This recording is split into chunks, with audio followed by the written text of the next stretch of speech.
Khan!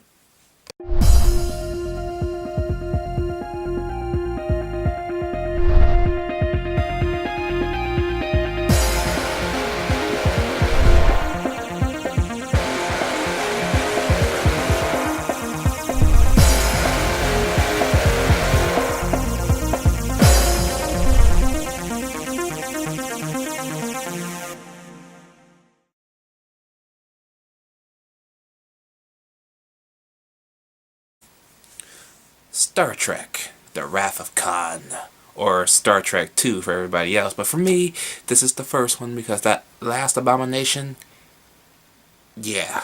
So, basically, this film takes place 15 years after the original series, of course, and the episode Space Seed.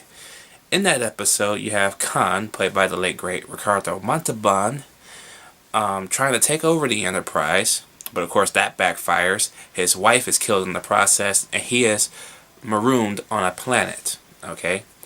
Now Chekhov and his commander of another ship comes across a planet that they thought was City Alpha 6, but in reality it was City Alpha 5, which is the planet Khan is on. And Khan takes over their ship and vows to get vengeance and awesome revenge on Kirk and the crew for not only putting him there, but for the death of his wife as well. Hands down, best Star Trek in the original series. Okay? Fuck yes. Okay? Everything about this movie is what the first movie should have been. This movie is an hour and 53 minutes.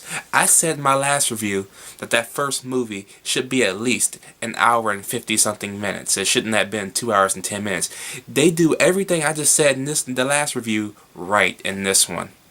And then some. I love the character of Khan. That dude is bad fucking ass. Okay? I don't even care which iteration of Khan is good. They're both good to me. I love the Into Darkness Khan as well. I don't care if he's a white guy. It don't matter. He's still badass. Okay? And I love the back and forth interactions between him and Kirk. And what makes it so good that you want to see Kirk and Khan go at it. But the thing is, they never come face to face. They're always on one. He's on one ship, and he's on the other ship. They never, ever come face to face. That was brilliant. And that's the only movie I think I've ever seen where the good guy and the bad guy never come face to face to fight it out. They don't. It's mainly just like a big old duel fight between starships, which is awesome. Okay? Speaking of awesome, I love this one scene in this movie that involves Kirk and Spock, and they're just randomly just having a little conversation that I wish they would probably have in the J.J. Abrams version, hopefully in the next one, that really utilize the friendship between Spock and Kirk. You know what I mean? It shows how everything they've been through together, and especially the end of the movie, it really cements that entire friendship in the sand, and it's awesome. Okay? Now the main scene that kind of, it don't freak me out, but it does make you cringe, is when Khan puts the slugs or whatever, or the worms in Chekhov's ear, and his commander, yeah, not so good. But when they take it out, when it comes out of the ear, you can tell that's just a ear with a puppet in it. Yeah, that's kind of cheesy, but hey, going into that motherfucker was a pain. Damn. It's awesome, but it's cringeworthy a little bit. And you can't tell me that does not bug you, because you're lying. You're lying. Everything in this movie is what they all should be. Even the effects. The effects are more up to date. It's not all about the damn ships anymore. So it's not like, ooh, take fucking like 20 minutes to get through one scene. No. They get to do it in like a few seconds, which is the best part about it. It doesn't waste time on, oh, how good this looks. Look at this. This looks awesome. No, that's bullshit.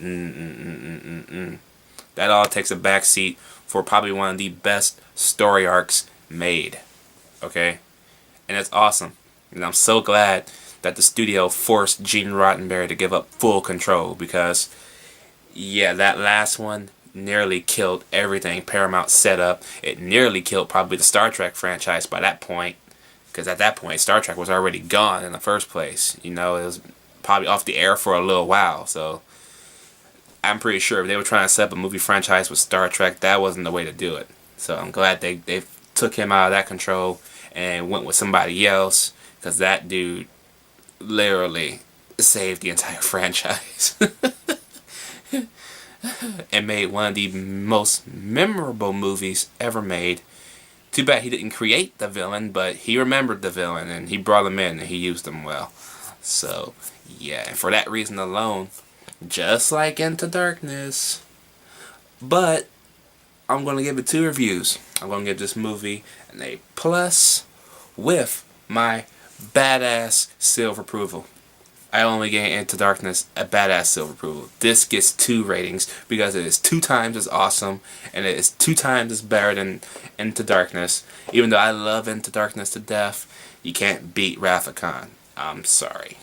Okay, I am sorry, JJ. It's just the way it is. Let me know what you guys think about this masterpiece down below. I doubt anybody will hate this movie. And if you haven't seen Wrath of Khan yet, but you've seen Into Darkness, do yourself a favor. Watch Wrath of Khan. Okay? It is the original Into Darkness. Okay? So, yeah. Alright. I am out.